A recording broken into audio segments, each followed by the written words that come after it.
Si vous êtes prêts pour une des affaires les plus controversées de Floride, préparez-vous à entendre l'histoire de Jill Haliburton Sue. Le 8 septembre 2014, cette femme de 59 ans, mère de famille, est retrouvée assassinée dans sa résidence, plus exactement dans sa baignoire. Et c'est son fils Justin qui découvre son corps. Dès ce moment, le mystère et les suspicions qui entourent sa mort n'arrêtent plus. Bonjour et bienvenue sur ma chaîne Avec Malice. Cette histoire est très controversée et il se peut que vous n'ayez pas le même avis que moi. L'accusé ne fera rien pour arranger son sort. Ses actions se retourneront contre lui. En 2022, il y a eu un procès. L'accusé a été jugé. L'enquête est close. Mais pourtant, cette affaire soulève encore des questions. Elle enflamme les cœurs. La justice a-t-elle été rendue pour Jill Haliburton Sue? Jill Haliburton est née en Californie en 1955. Elle est issue d'une famille très riche, les Haliburton, qui ont fait fortune dans le pétrole dans les années 1920. Mais attention, Jill n'est que la petite nièce. Elle a une petite rente. Alors qu'elle a 11 ans, toute sa famille emménage au Michigan. Là, elle y passe son adolescence et rentre à l'université du Michigan. Elle fait la rencontre d'un certain Nanyao Sue. Lui, il étudie pour être ingénieur. Et les deux ne se quitteront jamais. Plus jamais.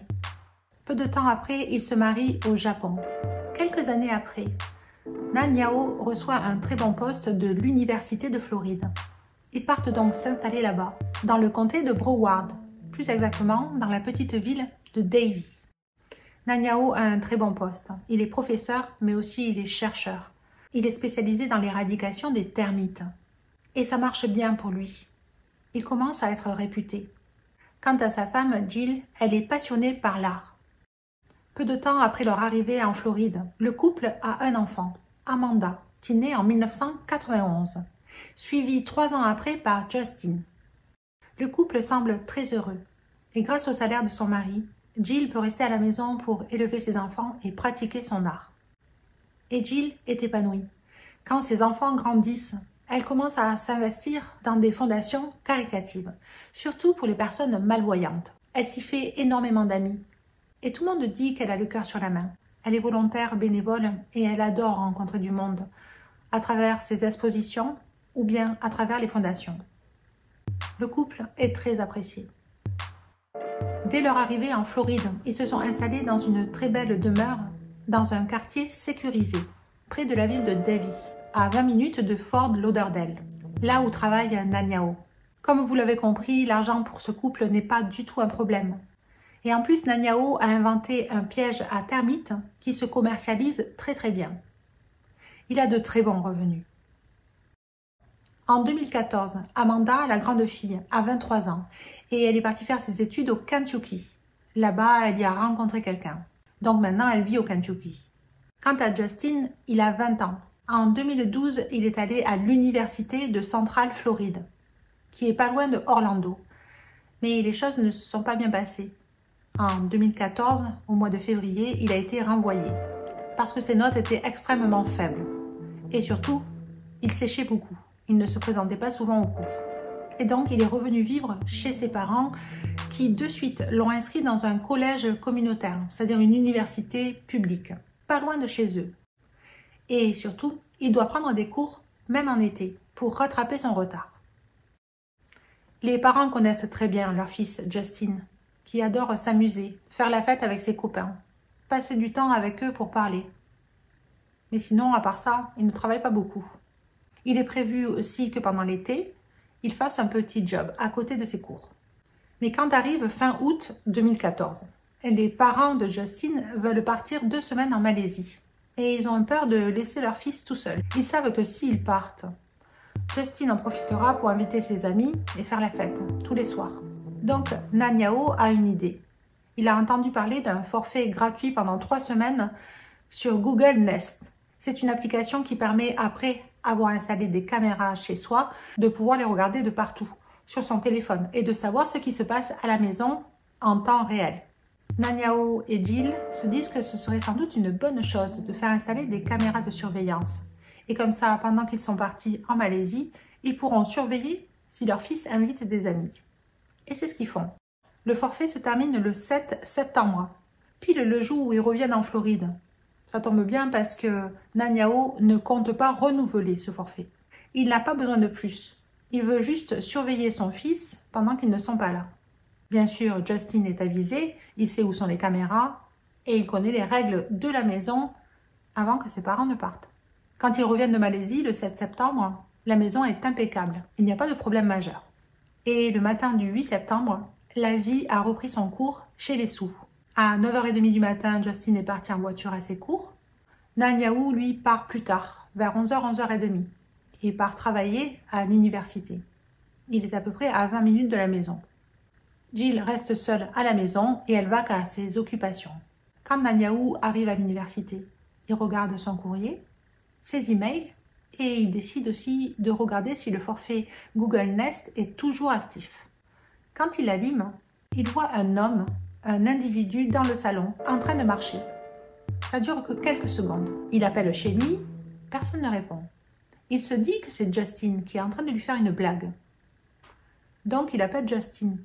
Mais celui-ci lui dit qu'il est à l'université, il n'est pas à la maison. Et il rassure son père en lui disant qu'il va aller faire un tour chez eux. Les deux raccrochent, Netanyahu réessaye d'appeler sa femme, mais personne ne répond. À ce moment-là, ni l'un ni l'autre n'appellera la police. Quand Justin arrive chez lui, il gare sa voiture et rentre dans sa propriété par le garage. Il se rend directement à sa chambre. Là, il dépose ses clés et son téléphone portable. Il s'aperçoit qu'il manque sur le mur quelques couteaux de collection qu'il avait. À ce moment-là, sans doute qu'il se rappelle pourquoi il est revenu chez lui. Et il commence à appeler sa mère. Personne ne lui répond. Il se dirige vers la chambre à coucher. Quand il est dans la chambre, il entend l'eau couler. Et donc il ouvre la porte de leur salle de bain. Et c'est là qu'il découvre sa mère. Elle est dans la baignoire. L'eau coule. La tête est tournée vers le fond de la baignoire. Justin ne voit que le dos et les cheveux mouillés de sa mère. Elle baigne dans de l'eau sombre, rougeâtre. Tout en essayant d'appeler son père, il part en courant vers le jardin. Il essaye de lui crier quelque chose. Netanyahu lui dit de se calmer et d'appeler le 911. Justin raccroche avec son père et tout en re-rentrant dans la maison, il essaye de composer le 911. Quand il a enfin la répartitrice, il lui dit qu'il croit que sa mère s'est suicidée. Elle est dans la baignoire. Tout en parlant, Justin essaye de sortir sa mère, mais c'est difficile. Et puis, on peut entendre un son effrayant, un cri d'horreur. Il dit à la répartitrice que c'est un meurtre, qu'il a peur, que sa mère a été tuée. Elle a les mains et les pieds liés. Justin met sa mère sur le dos. Elle a les mains attachées devant. Mais malgré tout, malgré la panique qui l'envahit, Justin commence la réanimation, aidé par la répartitrice au téléphone, jusqu'à ce que les secours arrivent. J'ai écouté l'appel du 911 et c'est assez dur à entendre. Déjà parce que Justin est complètement affolé, il a du mal à parler. Quand Netanyahu arrive, il est surpris de voir que les ambulanciers ne font rien pour sa femme. Il commence à faire une crise de nerfs et il insulte tout le monde. Il les insulte en leur disant « Mais pourquoi vous ne faites rien ? Aidez ma femme !» Ce que ne sait pas Netanyahu, c'est que Jill est décédée. Il n'y a plus rien à faire pour elle. Plus rien. Elle est morte après avoir reçu plus de 25 coups de couteau. Elle en a partout, sur le devant, sur les bras pour se défendre. Et après la levée du corps de Jill, et que Netanyahu et son fils Justin soient amenés au poste de police, les techniciens en scène de crime investissent les lieux. La maison a des signes d'effraction évidents.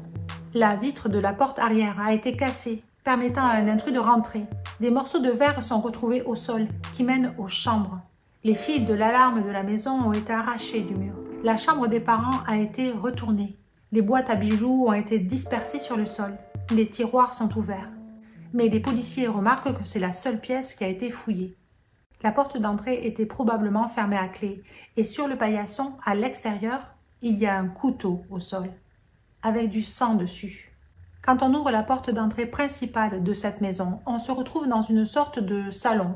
Les détectives trouvent une lampe qui a été cassée, laissant imaginer qu'il y a eu lutte. Sur le tapis, il y a une ceinture verte qui est nouée. Les policiers pensent qu'à un moment donné, cette ceinture a permis à l'agresseur d'essayer d'attacher Jill. quand ils l'ont retrouvé dans la salle de bain. Ses mains et ses pieds, au niveau des malléoles, étaient attachés par des fils électriques. Et dans la baignoire, au fond, dans l'eau, il y a un autre couteau. Un couteau de collection. Plus tard, les policiers apprendront que dans cette maison, il ne manque rien. Le voleur est parti sans rien. C'est un vol interrompu. Au poste de police, les interrogatoires de Nanyao et Justine commencent. Ils sont faits en concomitance, les policiers pouvant en quelque sorte confronter la version du père et du fils. Quand Nanyao commence, la première chose qu'il dit, c'est que quand il a eu son fils au téléphone, après qu'il ait découvert sa mère, il était complètement paniqué. Il n'arrivait pas à aligner deux mots. Nanyao avait du mal à comprendre ce que disait son fils. Ensuite, il explique ce qu'il a vu par Internet, sur son téléphone. Il insiste bien sur le fait qu'il n'a aperçu l'individu qu'un bref instant. Et il le décrit comme étant jeune, mince, probablement blanc, portant un masque de ski ou une sorte de foulard sur la tête. Il lui semble que cet homme déconnectait les caméras de surveillance parce que l'homme se dirigeait directement sur la caméra. Puis l'image a stoppé. Et à ce moment-là, en fait, il s'est rappelé Nanyao que son forfait était expiré. Et il ne s'inquiétait pas, il pensait que c'était son fils qui lui faisait une blague. Ce n'était pas la première fois. Quand ils étaient en Malaisie, ils ont surpris Justin qui faisait la fête un soir de semaine, ce qui était complètement interdit. Leur fils avait recouvert les caméras avec du tissu, avec quelque chose, laissant croire à ses parents que la maison était dans le noir. Sauf que Nanyao et Jill pouvaient entendre les sons, les rires, les jeunes qui discutaient. Nanyao a donc appelé son fils, qui de suite a avoué. Et son père lui a dit de faire partir tout le monde, qu'il ne voulait plus personne dans la maison. Justin s'est exécuté, il a fait partir tout le monde, il a enlevé tous les caches qu'il y avait sur les caméras, et ensuite il a texté son père pour lui dire pardon, qu'il ne recommencerait plus. Nanyao explique aussi à la police qu'ils n'ont jamais été cambriolés. De toute manière, il n'avait rien de valeur dans la maison. Sa femme n'avait pas de bijoux, rien qui valait quelque chose. Et depuis 14 ans qu'ils vivent là, ils se sont toujours sentis en sécurité. Nanyao pense que la personne qui est rentrée chez eux devait connaître les lieux parce qu'il savait où étaient les caméras de surveillance. Pour la police, à ce moment-là, le premier suspect, c'est Justin. Et pour lui, l'interrogatoire va être long, très long. Justin n'a pas pris d'avocat. Et il va rester enfermé avec la police dans une salle d'interrogatoire pendant 11 heures, les premières 6 heures. Les policiers sont cordiaux. Dès le début de l'interrogatoire, les policiers savent que les 2 couteaux qui sont retrouvés sur la scène de crime appartiennent à Justin. Notamment le plus gros des couteaux, celui retrouvé dans la baignoire, c'était un cadeau de sa mère pour sa collection. Justin commence par dire que le matin, il était en cours. Puis, il admet plus tard qu'en fait, il dormait dans sa voiture sur le parking de l'université. Après avoir parlé avec son père, il a conduit jusqu'à sa maison. Il est passé par le garage pour entrer. Il s'est dirigé en premier dans sa chambre pour poser ses clés de voiture et son porte-monnaie. Quand il a remarqué les couteaux manquants. Et ça, c'est le premier élément qui va faire que la police se retourne contre Justin. Ils ne comprennent pas pourquoi il n'est pas directement allé voir sa mère. Ils vont commencer à l'accuser directement du meurtre de sa mère et d'avoir mis en scène un cambriolage. Déjà, ce qu'ils ne comprennent pas, c'est comment Justin a pu dire au téléphone à son père et à la répartitrice que sa mère s'était suicidée. Justin n'a aucune idée pourquoi il a dit ça. Surtout, il n'imaginait pas que c'était un meurtre. Pendant 3 heures, les policiers vont lui mettre la pression. Ils vont lui poser des milliers de questions, toujours à peu près sur la même chose. Pourquoi a-t-il parlé de suicide ? Pourquoi est-il rentré dans sa chambre avant d'aller voir sa mère? Mais Justin tient le bout. Il n'arrête pas de répéter qu'il n'est pas coupable. Il est innocent. Au bout de 11 heures, Justin est fatigué, épuisé. Why couldn't you have done it? Because I love my mom. And I love my family. I wouldn't want to destroy it. She was the glue in our family, man. She held our family together. Justin n'arrête pas de répéter qu'il aime sa mère. Il ne voit pas pourquoi il aurait fait du mal. Il aimait sa mère. Mais il ne dira pas à la police ce qu'ils veulent entendre. Et avec une absence de motif, les policiers le laissent partir. Et Justin dira à un policier qu'il attend de lui des excuses quand il verra qu'il n'est pas coupable. Et c'est ce qui va arriver 1 semaine et demie après.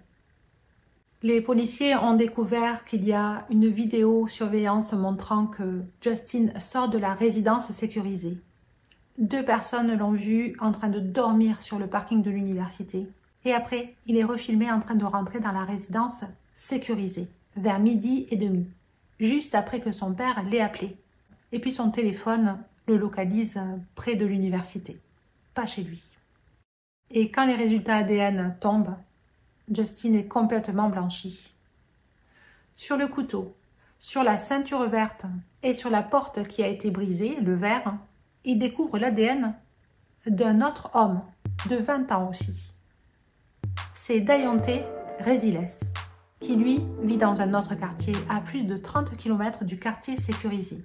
Mais Dayonte a un casier judiciaire bien rempli. Il est connu pour vol, avec un mode opératoire similaire. D'abord, il loue des Mercedes-Benz. Comme ça, il peut se balader dans des quartiers huppés. Il fait ses repérages et quand la chance lui sourit, il gare sa voiture et il passe à l'arrière des maisons. Il fracture la porte arrière, rentre dans la maison et commet un cambriolage. Avant l'âge de ses 18 ans, Dayonte a été arrêté plus de 14 fois pour des vols dans des quartiers sécurisés, dans des quartiers très riches. Les policiers recherchent aussi un lien entre Dayonte et les sous, mais il n'y en a aucun. Ce qui est très important, c'est que l'ADN ne place pas Dayonte qu'à l'extérieur de la maison, mais à l'intérieur aussi. Et les policiers ont une théorie. Ils croient que Dayonte était en repérage, quand il a vu Nanyao quitter sa résidence. Dayonte a fait le tour de la maison, a regardé s'il y avait quelqu'un dedans. Au bout d'un moment, il a cassé la vitre de la porte arrière. Il s'est introduit chez les sous. En marchant, il a amené du verre vers les chambres. La première chambre dans laquelle il est rentré, c'est celle de Justin. Il a vu au mur les couteaux. Il a dû prendre 2 couteaux. À un moment donné, il est surpris par Jill, qui le voit armé. Elle essaye de fuir vers la porte d'entrée, de devant. Il la poursuit et l'attrape sur le paillasson, là où il perd un couteau. Et c'est le couteau où il y a son ADN dessus.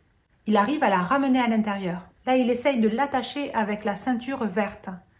Puis après, quand il arrive à la maîtriser, il l'attache avec tout ce qu'il trouve, notamment le fil électrique de la lampe cassée dans le salon. Avec ça, il lui attache les pieds et les mains et il la ramène dans la chambre. Il la met dans la baignoire. Jill est en sous-vêtements quand cela arrive. Dayonte, parce qu'il a été vu et qu'elle pourrait le reconnaître, cela l'a énervé et donc il l'a poignardée. Elle a essayé de se défendre et il a continué. Puis ensuite, il s'est enfui. Les policiers expliquent cette rage parce que Jill l'avait vu et aussi il essayait de voler dans cette maison. Et Jill ne voulait pas lui dire où était l'argent parce qu'il n'y en avait pas. Il n'y avait même pas un bijou. Et donc, Dayonte avait pris tous ses risques pour n'avoir aucun butin. Pour les policiers, c'est ça qui l'a énervé. Mais pourtant, quand on regarde dans le passé de Dayonte Resiles, on voit qu'il n'a jamais fait preuve de violence, jamais. Si il s'est fait surprendre pendant un cambriolage, il est parti en courant. Quand il a été mis en état d'arrestation plusieurs fois, il s'est toujours rendu avec le sourire. Dayonte Omar Resiles est surnommé Mouchi ou Mouki depuis son enfance, ce qui veut dire profiteur ou pique-assiette. Et Dayonte n'aimait pas du tout ce surnom, c'est pour ça que sa famille, pour l'embêter, continuait à l'appeler comme ça. Sa mère dira que Dayonte était un enfant typique. Un garçon qui avait de très bonnes notes à l'école, qui adorait lire. Il était adoré par ses professeurs. Mais quand il est devenu adolescent, les choses ont changé. Il explique à sa mère qu'il s'ennuie à l'école. Et résultat, il commence à sécher les cours et à traîner avec les mauvaises personnes. Pourtant, dans son quartier, il a une très bonne réputation. Il est connu comme étant le Robin des Bois du quartier, celui qui vole aux riches pour donner aux pauvres. C'est comme ça qu'il se représente Dayonte Resiles, quelqu'un qui, avec l'argent du butin, allait acheter des couches ou du lait maternel pour de pauvres jeunes mères qui n'arrivaient pas à joindre les 2 bouts. Il payait aussi des fois les factures d'électricité ou de gaz. Il était connu pour ça, et donc adoré.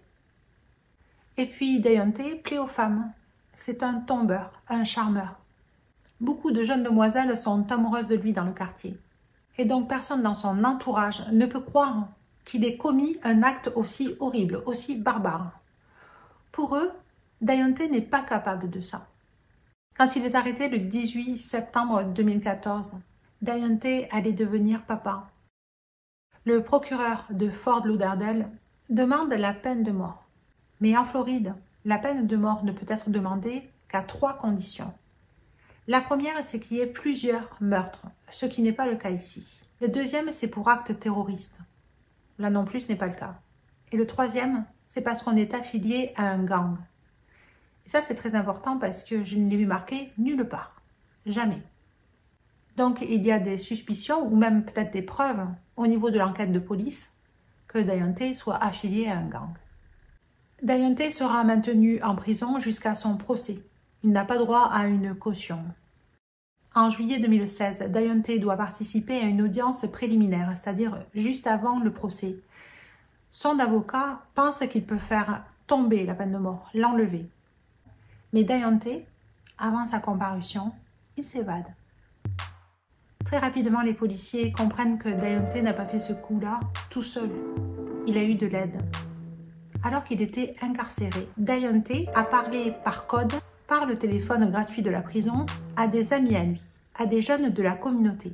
Et il leur a demandé de l'aide. Et tout cela sans éveiller aucun soupçon du personnel de prison, des gardiens qui écoutent les conversations téléphoniques, qui sont toutes enregistrées. Il coordonne son évasion avec l'aide de jeunes filles qui pensent toutes être sa petite amie. Avant d'entrer dans la salle du tribunal, les prisonniers attendent derrière la porte, dans un petit couloir. Un prisonnier du nom de Walter Hart ouvre le cadenas des menottes attachées dans le dos de Dayonte, grâce à une clé qu'il a eue par un gardien de prison qui l'a soudoyé. Après, il se débarrasse de sa tenue rayée et en dessous, il y a un t-shirt et un short qui lui a été donné par Lacquey Stern, une de ses petites copines. Ensuite, Dayonte, qu'on ne voit pas sur la vidéo, s'élance en courant vers la porte de sortie de secours de la salle d'audience. Il ouvre la porte. Elle est censée être fermée à clé, mais une de ses copines l'a ouverte. Dayonte dévale les 3 étages qui le séparent du niveau de la rue. Il ouvre la dernière porte d'urgence, toujours ouverte par une de ses petites copines. Puis quand il arrive dans la rue, c'est un de ses cousins, Winston Russell, qui l'attend dehors, dans une voiture. Il y a 2 cousins aussi qui lui fournissent de l'argent. Une récompense de 10 000 $ qui montera jusqu'à 50 000 $ est offerte pour quiconque a des renseignements sur le lieu où est Dayonte Reziles. Scott Israel, le shérif du comté de Broward, est en charge de retrouver le fugitif et il met les moyens. Il y aura des troupes au sol et des hélicoptères. Mais les gens de sa communauté, eux, l'encouragent à Moki. Il y aura beaucoup de fausses informations. Mais au bout de 6 jours, quelqu'un appelle la police pour dire où est Dayonte. Et il est retrouvé dans une chambre miteuse de motel au Days Inn, en train de manger des pizzas et de regarder des films pour adultes. Il se rend sans problème. Après son arrestation, son avocat va l'enregistrer. Et il mettra ses propos sur les réseaux sociaux. Dayonte veut essayer de répondre à la question que tout le monde se pose. Pourquoi s'échapper quand on est innocent? Et il dit qu'il a une petite fille de 2 ans qu'il n'a jamais vue. Il ne veut pas mourir d'une injection létale. Et il finit en statuant que Dayonte Reziles est innocent. Quand il est remis en prison, il part de suite à l'isolement. Et surtout, il n'a plus droit de communiquer avec l'extérieur, sauf avec son avocat. 1 an après cet incident, un garde va voir le directeur. Dayonte essaye de le faire chanter pour qu'il lui procure un téléphone cellulaire. Le directeur contacte le FBI et tous décident que le garde va donner un téléphone à Dayonte et surtout que tout le monde va écouter ses conversations. Et cette opération s'appelle RICO. Et le FBI découvre que Dayonte ne tarde pas à appeler des amis, des jeunes de la communauté, pour leur demander de créer de nouvelles preuves à apporter au procès, pour qu'ils soient disculpés. Il appelle aussi sa famille en Géorgie et il leur demande de lui forger un alibi, de dire que pendant les faits, pendant le meurtre de Jill, Dayonte était en Géorgie avec eux. L'opération RICO a réussi avec toutes ses preuves. Le FBI met en état d'arrestation 47 personnes qui ont voulu aider Dayonte. Son faux alibi s'envole et Dayonte se prépare à faire face à son procès. Quand le procès de Dayonte commence, fin 2021, l'État de Floride représenté par Maria Schneider, le procureur. Elle accuse Dayonte d'être rentrée par effraction chez les Sioux, d'évasion, de corruption de témoins et surtout de meurtre au premier degré sur Jill Sioux. Quant à l'avocat de la défense, il pointe du doigt le travail bâclé de la police qui a de suite laissé tomber Netanyahu et Justin comme suspects. L'avocat remet en question aussi l'ADN qui arrange tout le monde. Et surtout, il pointe du doigt Justin. Le premier témoin qu'appelle le procureur, c'est Netanyahu. Et quand il prend la barre, il revient sur ce qu'il pense avoir vu pendant ces quelques secondes de vidéo, le jour du meurtre. Et c'est très important parce que c'est le seul à l'avoir vu. Comme son abonnement à Google Nest était expiré, aucune image n'a été enregistrée. Netanyahu ne se rappelle plus de grand-chose en fait. Netanyahu se rappelle surtout de la difficulté, de la douleur que lui et son fils ont dû surmonter après la mort de sa femme. Le procureur appelle un autre témoin. Cette personne travaillait dans une entreprise pour nettoyer les piscines. Et ce matin-là, il travaillait à côté de la maison des Sioux. Il a entendu le fils crier le nom de sa mère. Et quand il a vu Justin, il était complètement paniqué, affolé. Une voisine des Sioux aussi vient à la barre. Et elle, ce matin-là, elle a vu quelque chose dans le hall d'entrée. Plus exactement, elle a vu quelqu'un pousser quelque chose de lourd devant la porte. De là où elle était, elle n'arrivait pas à bien voir et cela n'a duré que quelques secondes. Quand elle a plissé des yeux pour ajuster son regard, la porte s'est refermée. Elle n'en sait pas plus. Le procureur, Maria Schneider, rappelle à tout le monde que Dayonte n'a pas d'alibi. Et aussi que son téléphone portable est resté chez lui ce matin-là et surtout qu'il n'a eu aucune activité. Et ça, c'est très suspect. Cela n'arrivait jamais sur le téléphone de Dayonte. Et dans sa communauté, personne ne l'a vu. Même pas sa petite copine, personne. Pendant 3 heures, personne ne sait où il était. La procureure appelle ensuite les techniciens en scène de crime, qui expliquent avoir trouvé son ADN sur le couteau, celui qui était à l'extérieur de la maison, sur le paillasson, sur la ceinture verte, et aussi sur la vitre de la porte arrière. En contre-interrogatoire, l'avocat de Dayonte fait remarquer que le couteau qui a servi au meurtre est celui qui a été retrouvé dans la baignoire, dans l'eau. Et sur celui-là, il n'y a pas l'ADN de Dayonte. Par contre, il y a l'ADN de Jill et de Justin. Puis l'avocat de Dayonte, qui a pour but de mettre un doute sur l'ADN retrouvé sur la scène de crime, souhaite mettre les choses au clair avec le technicien en scène de crime. Le laboratoire dans lequel il a travaillé a eu ces dernières années de gros problèmes de crédibilité. En 2015, un an après l'arrestation de Dayonte, un détective privé avait enquêté sur ce laboratoire. Certains laborantins avaient l'habitude d'amener dans le laboratoire l'ADN du suspect qu'ils avaient en banque, avant de commencer à analyser des échantillons. Et ça, c'est interdit, parce qu'il y a un risque de transfert. Et donc, à cause de ça, ils sont revenus sur 250 affaires qui ont toutes été vérifiées. Mais le laborantin à la barre dit que ça ne concerne pas l'affaire Dayonte. Déjà parce qu'il n'était pas suspect et ce n'était même pas la bonne période. Et il est conclu durant le procès que ce problème avec le laboratoire n'a aucun lien avec le cas de Dayonte Resiles. Car l'ADN de Dayonte, dans ce laboratoire-là, il ne l'avait pas. Il n'y a pas pu avoir de transfert. Et quand c'est au tour de la défense, eux aussi rappellent que Dayonte n'a jamais été vu dans la résidence sécurisée des Sioux. Personne ne l'a vu, ni avant ni après. Le portail d'entrée n'a jamais filmé Dayonte arriver ou partir. Et puis, Dayonte n'a aucun antécédent de violence. Jamais. Donc pour l'avocat de la défense, le doute est raisonnable. Le 5 décembre 2021, après 5 jours de délibération, le jury arrive avec un verdict et le déclare coupable, mais d'homicide involontaire, pas de meurtre au premier degré. Donc la sentence, là, c'est entre 2 et 15 ans de prison. C'est pas pareil.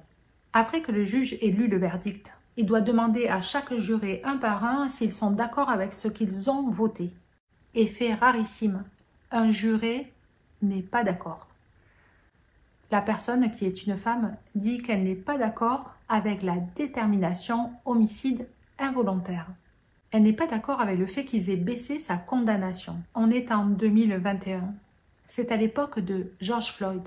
Elle croit que les autres jurés n'ont pas voulu mettre meurtre au premier degré parce qu'ils ne voulaient pas le mettre en prison toute sa vie car il était afro-américain.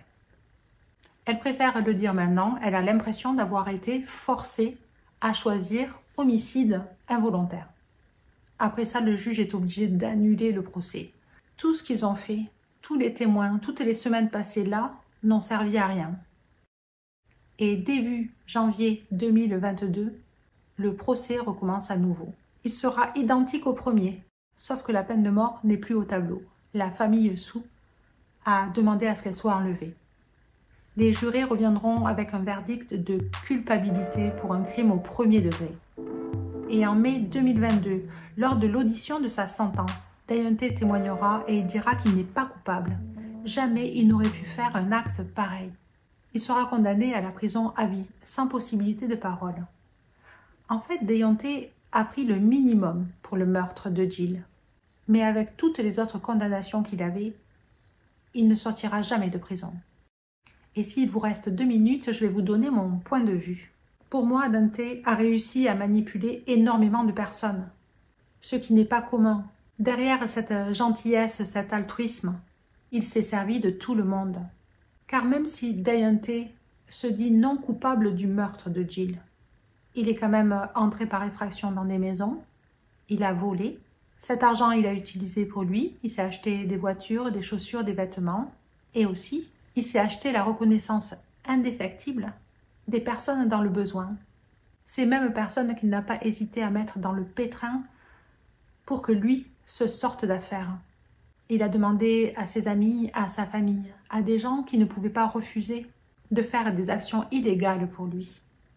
Ce qui me tracasse le plus dans cette affaire, c'est que si on n'avait pas eu d'ADN, Justin aurait été dans le trouble pendant un bon moment. Et surtout, Deontay Réziles n'aurait jamais été en prison pour le crime de Jill. Et selon mon avis, je pense que Deontay a tué Jill.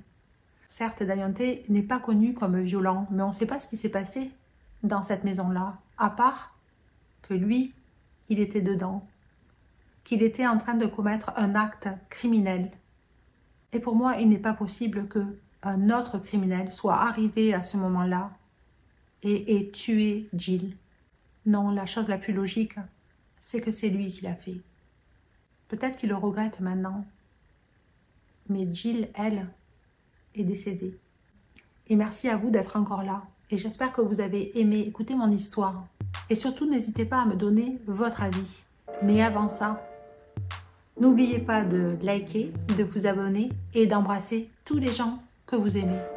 À plus tard.